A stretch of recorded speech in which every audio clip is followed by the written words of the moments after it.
as the dark begins to fall here, the hopes do fade for others in other similar situations. So a very, very dark day and days ahead for Christchurch.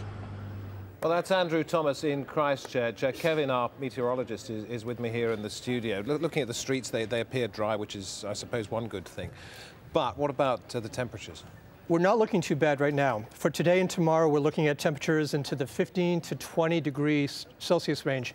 Over the next couple of days, we're looking at temperatures dropping. We're looking at rain coming into the forecast. Take a look at some satellite we have of the storm. We have a storm to the north, but as you can see, that's going to stay well north of Christchurch.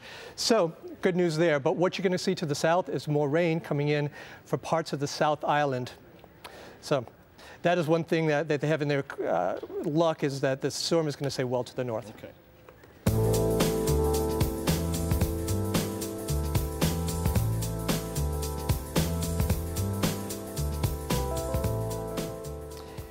Here's the cyclone we're talking about. This cyclone is going to stay well north of New Zealand. Good thing there. But down to the south, you can see we're looking at some clouds coming into the picture over the next couple of days. This is what's going to be bringing some rain shower activity to Christchurch, and those temperatures are going to begin to drop. So that is not good for the rescue and recovery efforts as we go into the weekend. Over towards parts of South America, though, this is a very famous landmark. We're talking about Machu Picchu. Getting to Machu Picchu, you need to take a train. Well, unfortunately, over the last 20 days, we have seen incredible amounts of rain, landslides, and the train has been actually blocked. We cannot get to Machu Picchu, so we're looking at some very heavy flooding there. People in Cusco, their vacations are canceled, as well as people in Aguas Caliente. They cannot get back into that region. And as you can see on the weather map, we are looking at some very heavy rain showers over the next couple of days. Bolivia as well. We are looking at some states of emergency in 4 regions there. Parts of the United States, we are looking at severe weather for the southern part of the United States. We are looking at very heavy rain showers right here. That means we could see severe thunderstorms, hail, and even tornadoes. Out towards the west, some very heavy snow all the way from the Oklahoma area. We're looking at Colorado, Utah, as well as into California.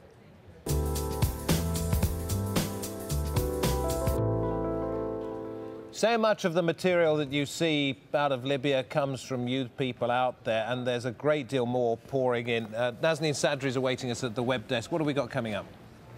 Yes, we're getting plenty of new videos coming in on social sites from Libya. I'll have more details on those, including this disturbing footage sent directly to us at Al Jazeera.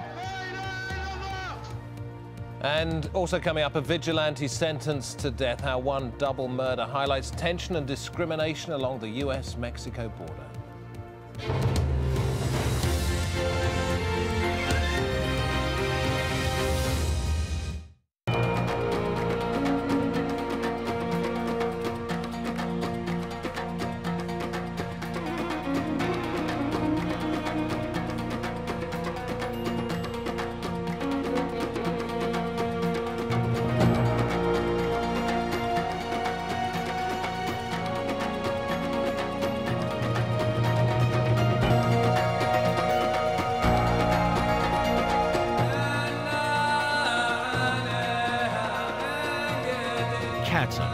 As independent as you are.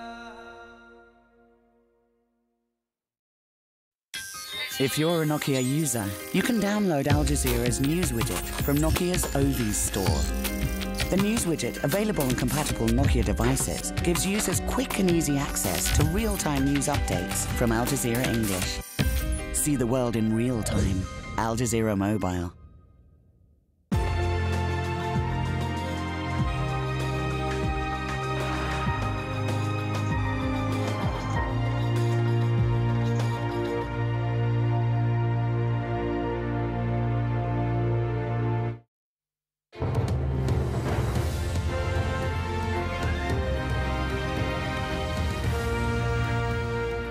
David Foster here on this Al Jazeera News Hour. These are the latest developments out of Libya. Protesters have taken control of a city in the west for the first time. That's according to the news agency, the Associated Press. A witness says 6 people were killed and 200 were injured in Musrata, around 120 kilometers west of the capital, Tripoli. Italy's foreign minister says reports of 1,000 people to have lost their lives in Libya are believable. Franco Frattini's ministry expects up to 300,000 Libyan refugees to reach Italy. And he says Gaddafi's lost his grip in the east, where Tobruk, Beda and Dana are all reported to be under the protesters' control.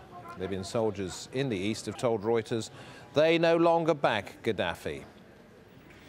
Well, it's not the first country, is it? So let's take a look back at the concessions that other leaders made before they were forced out of office. The Tunisian president, Zine El Abidine Ben Ali, well, he came to power in 1987, and when protests reached the capital, he promised more freedom. He said he wouldn't seek re-election in 2014. Then he kicked out his entire cabinet, but as the protests intensified, he had to offer more.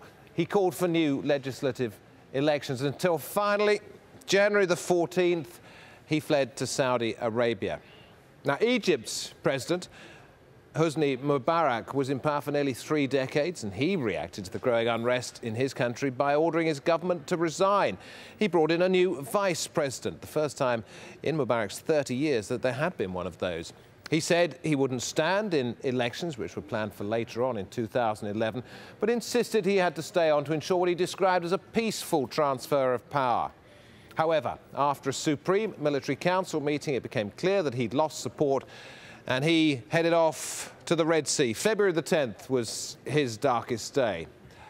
And now to Libya's leader, Colonel Muammar Gaddafi, in office for more than 40 years. Now, his son, Saif Gaddafi, says his father will fight to the end. On Tuesday, Gaddafi promised the right to distribute the country's oil wealth as the people saw fit, a concession of sorts. But he also warned that there would be no mercy for anybody who challenged his rule. Now, Gaddafi spent much of his political career trying to win the loyalty of the country's numerous tribes. Now, though, it appears that any fragile alliances he may have forged are falling apart. Charles Stratford reports. 4 decades at the helm of a country that's described as one of the most complex tribal nations in the Middle East. So how has Muammar Gaddafi done it, and could tribal loyalty lead to his ultimate demise? Analysts say most of the major tribes are represented in the military, but Gaddafi has long relied on his own tribe, the Gaddafa, to staff elite security brigades. They are named after his sons and based in the capital Tripoli and large cities. The Gaddafa tribe are based in the northern midsection of the country, but alliances he has tried to form with other tribes based elsewhere now seem to be unravelling fast. For years, Gaddafi focused his efforts to win over the loyalty of tribes in the oil-rich west of Libya. It's home to the Warfalla tribe, estimated to have around 1 million members, approximately 1/6 of the country's total population. He has spent decades trying to gain their support. But since the violence began, they've rejected his rule, and like numerous other tribes, have called for his overthrow.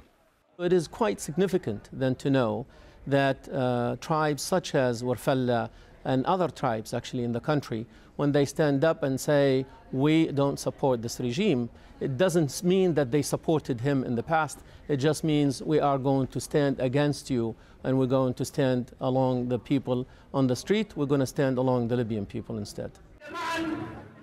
Some analysts say Gaddafi may have maintained an anti-tribalist